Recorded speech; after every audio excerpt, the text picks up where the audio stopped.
হে জাদুর ডিমবাড়ি, আমাদেরকে অনেক অনেকগুলো সোনার হাড়ি দিয়ে ধনী বানিয়ে দাও। এই কথা শুনে সাথে সাথে ডিমবাড়ি থেকে ভয়ানক ভূতের শব্দ আসতে থাকে। আর এই ভয়ানক শব্দ শুনে চাচা চাচি সেখান থেকে পালিয়ে যায়। তারা আর কখনো সেই বনে আসে না।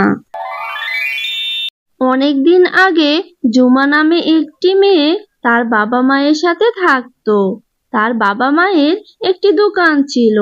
মাঝে মধ্যে জুমা তার বাবা মায়ের সাথে দোকানে বসতো বাবা মাকে সাহায্য করার জন্য। সবকিছুই ঠিকঠাক চলছিল। হঠাৎ করে তাদের দোকানে আগুন লেগে যায়। তাতে করে জুমার বাবা মা মারা যায়। তারপর থেকে জুমা একা হয়ে যায়। একদিন জুমা মন খারাপ করে পাশের গ্রামে তার চাচা চাচির কাছে সাহায্য চাইতে যায়। চাচা, আমাদের দোকানে আগুন লেগে আমার মা বাবা মারা গেছে। এই পৃথিবীতে আমার আপন বলতে আর কেউ রইলো না চাচা। দয়া করে কিছুদিন আমাকে আপনার বাড়িতে থাকতে দিন না চাচা। না না, আমি তোকে সাহায্য করতে পারবো না।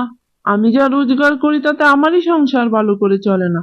তোকে বসে বসে খাওয়ানোর মতো সামর্থ্য আমার নেই বাপু। জুমা ও জুমা চাচা যখন কথা বলছিল তখনই জুমার চাচি চলে আসে।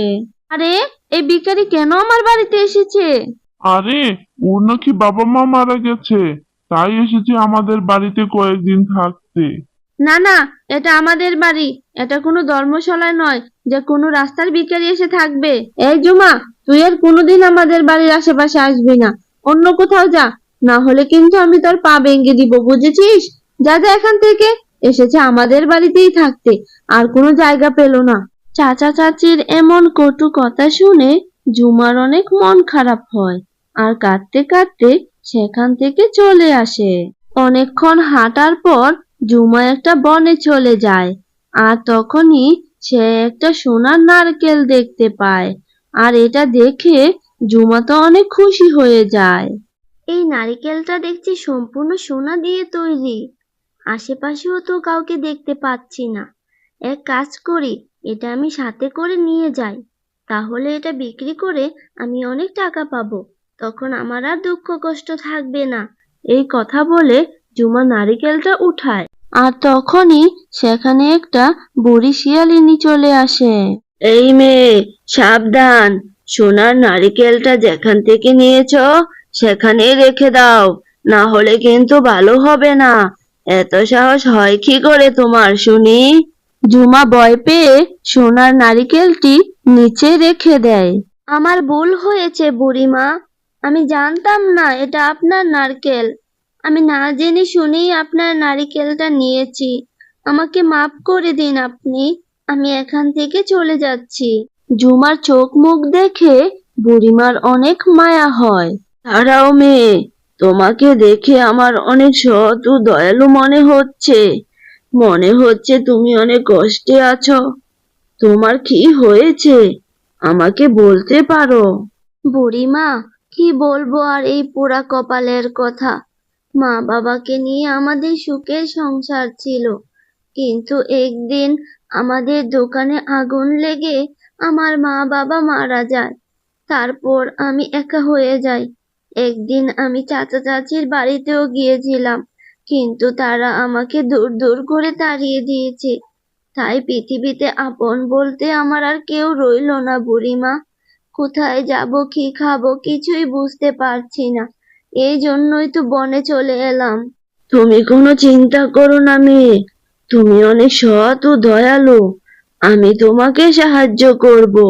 বুড়িমা তার জাদুর লাঠির সাহায্যে জুমাকে এক অন্যরকম জগতে নিয়ে যায়, যেখানে ছিল অদ্ভুত এক ডিম বাড়ি, যা দেখে জুমা অনেক অবাক হয়ে যায়। শোনো মেয়ে, এটা হলো জাদুকরি ডিম বাড়ি। এই ডিম বাড়ি থেকে তুমি প্রচুর পরিমাণ সোনা পাবে। তুমি এই সোনা বিক্রি করে অনেক ধনী হয়ে যাবে। তোমার জীবনে আর কোনো অভাব থাকবে না। জাদুর ডিম বাড়ি, তুমি এই গরিব অসহায় সৎ মেয়েটিকে সাহায্য করো।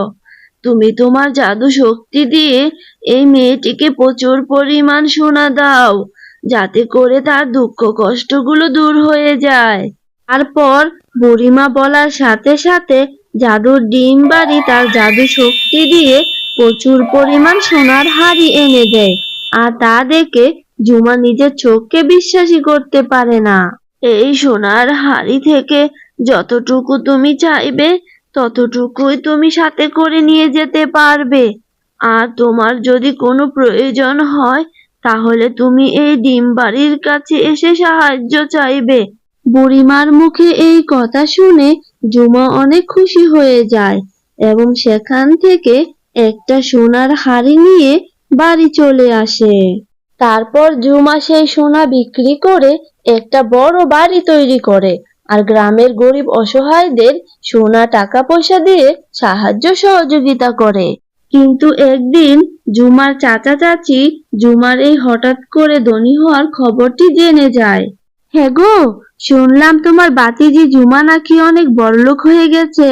গ্রামের সবাইকে নাকি সোনা দানা টাকা পয়সা দিয়ে সাহায্য করছে। তুমি কিছু শুনেছো নাকি? আমিও তো তাই শুনলাম। তাহলে এখানে চুপ করে দাঁড়িয়ে না থেকে আমার সাথে চলো, ব্যাপারটা একটু নাড়িয়ে দেখছি। তারপর ঝুমার চাচা চাচি ঝুমার বাড়ির উদ্দেশ্যে রওনা দেয়। তারা ঝুমার বাড়ির পাশে একটি গাছের আড়ালে লুকিয়ে থেকে ঝুমাকে কোথাও যেতে দেখে। কিছুক্ষণের মধ্যে ঝুমা সেই অন্যরকম জগৎ জাদুর ডিম বাড়ির কাছে চলে আসে। শোনো জাদুর ডিম বাড়ি, আমাকে কিছু সোনার হাড়ি দাও। আমি গ্রামের গরিব দুঃখীদের সাহায্য করতে চাই।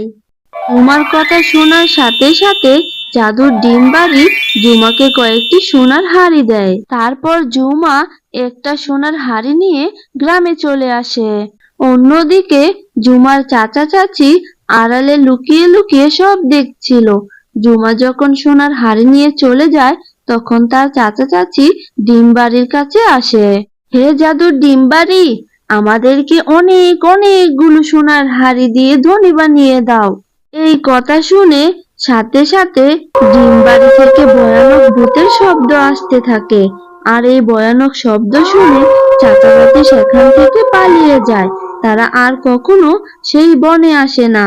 হ্যালো বন্ধুরা, গল্পটি ভালো লেগে থাকলে চ্যানেলটা সাবস্ক্রাইব করে দিও আর পাশে থাকা বেল আইকনে প্রেস করে আমার পাশেই থেকো। ধন্যবাদ সবাইকে।